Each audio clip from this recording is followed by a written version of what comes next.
Mahigit isang buwan na lang bago ang parliamentary election sa Bangsamoro Autonomous Region. Pero nagtatalo pa rin ang ilang BARM officials dahil ito sa bagong pirmang batas na nagdaragdag sa bilang ng parliamentary seats sa bawat lalawigan. Hirit ng Commission on Elections, hindi nila kinakalaban ng BARM at magpapatuloy ang kanilang preparasyon para sa October polls. Mula sa Zamboanga City, may balitang A to Z si Naomi Almojano. Iginiit ni Bangsamoro Speaker Pangalian Balindong, hindi siya lumagda sa Bangsamoro Autonomous Act No. 77. Ito ang batas na nagre-redistribute ng 7 parliamentary seats ng Sulu papunta sa ibang mga lalawigan. Tinanggal kasi ng Korte Suprema ang Sulu sa BARM dahil hindi nito niratipikahan ang Bangsamoro Law. Pero ani ni Balindong, wala siyang ino-authorize na pirmahan ng batas para sa redistricting. Pero buwelta naman ni Bangsamoro Deputy Speaker Tan, absent sa roll call noong August 26 si Balindong kaya ipinasa sa kanya ang pagpirma ng batas. Dahil kasi sa Redistricting Act, nadagdagan ng parliamentary seats na dapat ihalal para sa mga lalawigan. Ang problema nga lang, hindi na ito maihahabol pa sa mga balota.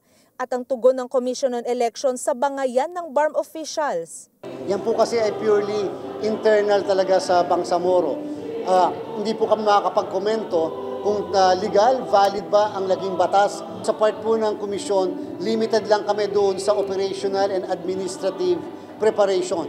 Doon sa mismong legality, ipagpapaubaya na po natin yan doon sa ibang mga grupo, sektor o tao dito sa Bangsamoro. Una nang iginiit ng COMELEC na tuloy ang parliamentary election sa October 13. Tiniyak ng COMELEC na hindi nito maaapektuhan ang kanilang preparasyon para sa kauna-unahang parliamentary elections.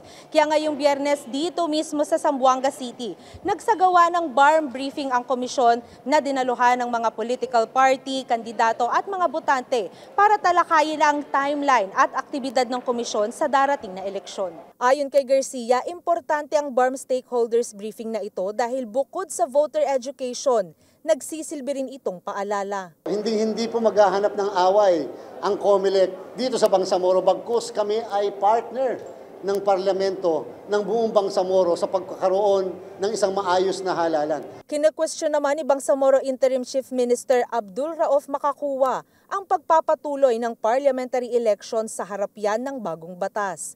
Gayunpaman tatakbo ng isang buwan ang pag-iikot ng COMELEC sa BARM para sa voter education. Mungkahi pa ng COMELEC, i-appoint na lamang ang mga opisyal para sa parliamentary seats na hindi maihahabol sa balota. Para sa balitang A to Z, Naomi Almojano, Zamboanga City.